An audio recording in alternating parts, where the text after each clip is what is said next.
नमस्कार.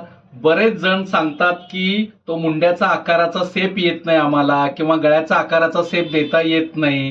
कशामुळे देता येत नसेल म्हणतात. पण त्याच्या मागचं ही आहे ना, कात्री चालवण्याची एक पद्धत आहे. बघा, ही अंगठा आहे आणि ह्याच्यात आपले 2 बोट 4 बोट काही 3 बोट गेलेले असतील याच्यामध्ये. जेव्हा अंगठा आपण असा ठेवतो तेव्हा आपण आहे ना, बऱ्याच वेळा काय करतात, मधल्या भागातून कापलं जातं. मधल्या भागातून नाही कापायचं कधी पण. हे 1 इंचाच्या आतमध्ये जे टोक आहे ना या कात्रीचं आपण ह्या टोकापासून असं व्यवस्थित वळण देत देत जेव्हा आपण शरीर पण हलतं आपलं आणि हाताचा आकार पण येतो त्यावेळेस आपोआप त्याला वळण मिळतं आणि कात्री पण व्यवस्थित चालते, जिथं खाचा पडत नाही. कारण हिथं कापून आपण कापायला गेलो की कर खाचा पडतो. तर ते तसं न करता व्यवस्थित टोकाने कसं कटिंग करायचं ते मी तुम्हाला सांगणार आहे. तर चला मग.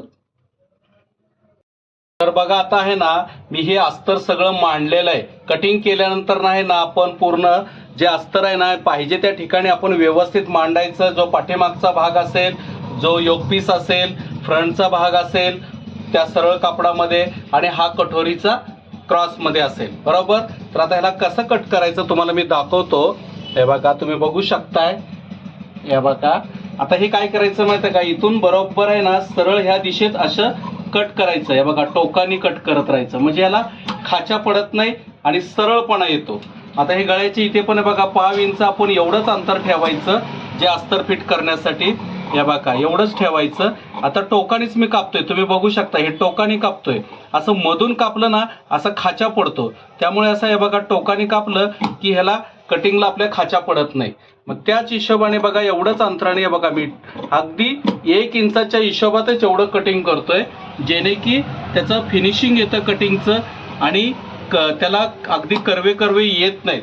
सरळ अगदी व्यवस्थित जसं कात्री जाईल तसं आपण हात वळण देत देत या बघा 5 इंचच हिशोबाने मी अगदी टोकानीच कटिंग करतोय, जेणे की त्याला खाचा पडत नाही, काय नाही आणि एकसारखं त्याचं आपलं हे कटिंग होतं, बरोबर.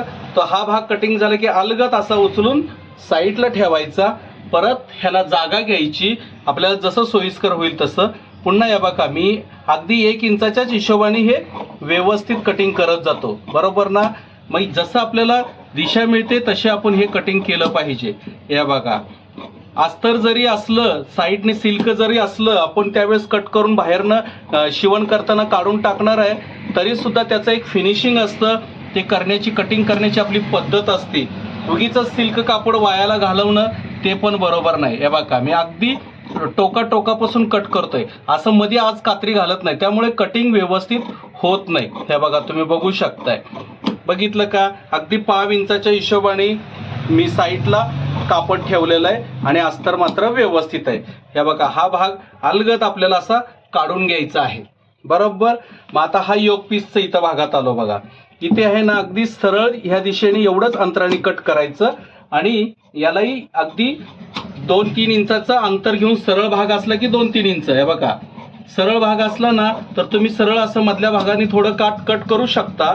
पण जिथं वळण आलं तिथं बघा, इथं असं व्यवस्थित 2-2 इंच, 1-2 इंचाच्याच हिशोबाने अंतर कापडाचं जाऊ द्यायचं आणि त्याला सरळपणा व्यवस्थित करून घ्यायचा.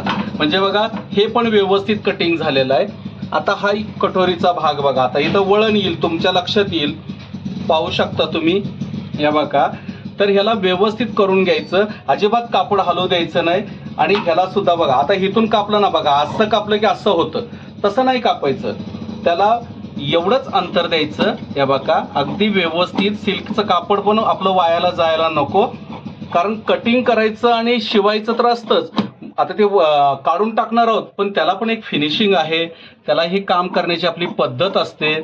जर असं चांगलं काम केलं की आपल्याला शिवण काम करताना सुद्धा अवघड जात नाही. या बघा, या हिशोबाने आपण हे सगळे भाग कट करून घेतलेलं आहोत. मग हे उरलेलं सिल्क कापड असतं, रीतसर आपल्याला ह्या गोष्टी वापरता येतात. म्हणजे आता तुम्ही बघू शकता, हे कटोरीचा भाग झाला, हा योगपीसचा भाग झाला व्यवस्थित, हा फ्रंटचा भाग झाला.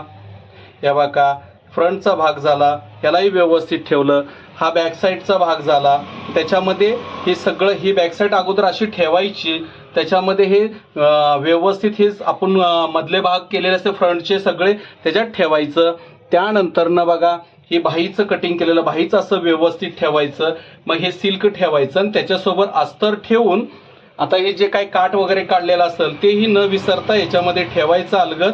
आणि असं चुरगळा मुरगळा नाही करायचं, शिवताना त्याचा आनंद मिळाला पाहिजे आपल्याला.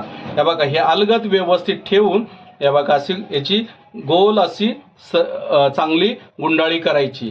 म्हणजे कसं की शिवताना आपल्याला त्याचं फिनिशिंगपणा येतो आणि मजा पण येते. हे बघा हे असं व्यवस्थित बांधून ठेवून द्यायचं, म्हणजे जेणे की आपल्याला शिवताना इस्त्री करायची गरज लागत नाही आणि रीतसर आपलं तो ब्लाऊज शिवला जातो. तर या पद्धतीने तुम्ही कात्री चालवून जर कटिंग केलात ना, अजिबात अडचण येत नाही आणि शेप पण चांगला येतो. तर करा प्रयत्न, नक्की होईल.